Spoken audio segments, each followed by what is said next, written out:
Welcome to today's Explainer, where we are going to completely transform the way you read. Seriously, today we're becoming language detectives. If you've ever felt totally overwhelmed by dense academic texts, staring at a page full of vocabulary that just looks like a secret code, well, you are exactly in the right place. We're going to crack that code together. And no, we are not just memorizing the entire dictionary. Instead, we're going to learn how to investigate words like true forensic experts. Okay, let's dive into this by asking a very honest question. What is your absolute first instinct when you hit a word you just don't know? For most of us, let's be real, it's sheer panic. We immediately stop reading, reach for our phones, and completely outsource our reading comprehension to a translation app. And honestly, half the time that app spits out a hilariously wrong literal translation anyway. But here's the real problem. When we instantly rely on those bilingual translations, we're actually short-circuiting our brain's natural ability to learn and understand how language works in its actual context. So today, we are going to completely challenge that immediate, panicky reflex. To fix that, here is our roadmap for today. Number 1, the unknown word problem. 2, guessing from the context. 3, decoding with word parts. 4, the monolingual dictionary guide. And 5, collocations and word class. By the end of this, you are going to have a complete, highly effective vocabulary investigation toolkit. All right, let's jump straight into Section 1, the unknown word problem, moving from panic to investigation. To make that crucial mental shift from pure panic to active investigation, you've got to realize something fundamental. An unknown word is not a roadblock. It's just a mystery waiting to be solved. This requires a highly active mindset. You aren't just passively absorbing text here. So instead of immediately opening up a dictionary, we are going to follow 3 specific steps. Step 1, we survey the context. Step 2, we analyze the word parts. And Step 3, we finally confirm it in a dictionary. Basically, you form a hypothesis first and use the dictionary second. This active interrogation process is the secret sauce. It's what actually cements that new word right into your long-term memory. Moving on to Section 2. Guessing from the context. Surveying the crime scene. I want you to think of a dense academic sentence like a crime scene. The surrounding environment holds absolutely critical clues. Writers don't just drop insanely difficult words into a void, right? They actually signal meaning right in plain sight using sentence connectors or even direct explanations. Take a look at this quote. Let's pretend you have never, ever seen the word infotainment before. Don't panic. Look at the surrounding descriptive clues. The writer literally tells us what it does. It is engaging, informing, and entertaining the public. By just surveying this context, you can easily guess that this infotainment monster is a blend of information and entertainment. Boom! Mystery solved without looking up a single word. Let's move to Section 3 and see how this builds. Decoding with word parts. Looking for clues inside the word.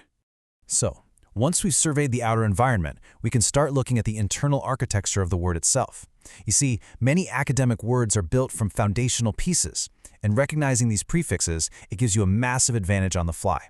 For instance, the prefix tele means far or distant, which instantly connects words like television and telepathic. Inter means between, like an interdepartmental, and trans means across, like transcontinental.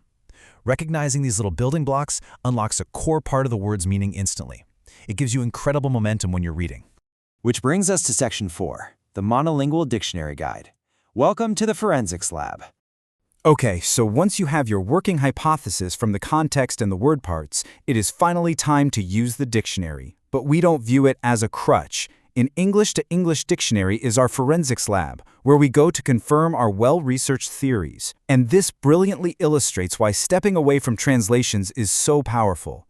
A bilingual dictionary just gives you a quick equivalent in your native language. I mean, that's fine for absolute emergencies, but it completely strips away the context. A monolingual dictionary, on the other hand, offers a much richer, nuanced understanding. It actually explains the concept using other English words, forcing you to think in the language and truly grasp its exact academic usage. Just think about the incredible wealth of deep profiling data a proper monolingual entry provides. It goes way beyond a simple definition. Sure, you get the head word and the pronunciation, but you also get the word class, the register, meaning whether it's formal or informal, collocations, real example sentences showing it in action, and even related words. This isn't just a basic definition. It is literally a complete dossier on how to use that word perfectly. And that leads us to our final part, Section 5, collocations, and word class, deep profiling our vocabulary. Listen, it is just not enough to know what a word means. You have to understand its behavior and its social environment. A massive part of this profiling is realizing that words often lead double lives in academic texts. Take a word like generation. It has a general, everyday meaning, right? People born at about the same time. But it also has a highly specific technical meaning, the production of something, especially electricity or heat. Your monolingual dictionary lab helps you navigate whether you are dealing with the everyday citizen meaning or the technical specialist meaning. Next, we need to profile the word's grammatical outfit by looking at its word family. Identifying a word's class helps you instantly understand how the sentence is structured. For example, concept is a noun, but it travels with its whole family. Conceptual as the adjective, conceptualize as the verb, and conceptually as the adverb. They all share that same core meaning, but they literally wear different grammatical outfits depending on the specific job they need to do in the sentence. Finally, we have to look at the word's social environment, which we call collocations. Collocations are simply the words that work naturally with each other and are used together frequently in specific patterns. Think of them as the natural friends a word likes to hang out with. Knowing a word's collocations is absolutely vital for sounding fluent and natural in an academic setting. If you only know the definition, you're honestly only getting half the story. Now, what's really interesting about these patterns is just how organized these friendships are. Native speakers expect precise combinations. Notice how they pair up. An adjective plus a noun gives us significant reduction. An adverb plus an adjective gives us fiercely competitive. Verb plus noun is carrying out an assessment. And a noun plus a noun gives us family entertainment. When you log a new word in your notebook, you shouldn't just write the word itself, you absolutely must write down its collocations. So, the crucial point is that learning these exact combinations prevents jarring, unnatural phrasing in your own work. Think about it. A native speaker will always say heavy traffic. They would never say strong traffic. In an academic paper, you would point out a major error, but you would almost never write big error. Using your monolingual lab to find these correct collocations ensures your writing isn't just accurate, but that it sounds academically sound and totally natural. To wrap up our investigation today, let's quickly summarize the disciplined, forensic habits that every focused learner should adopt when logging new words. Always check the register so you know if it's formal enough for your essay. Note the connotations. Does the word carry a positive or a negative vibe? Look deeper to discover if there are multiple technical meanings.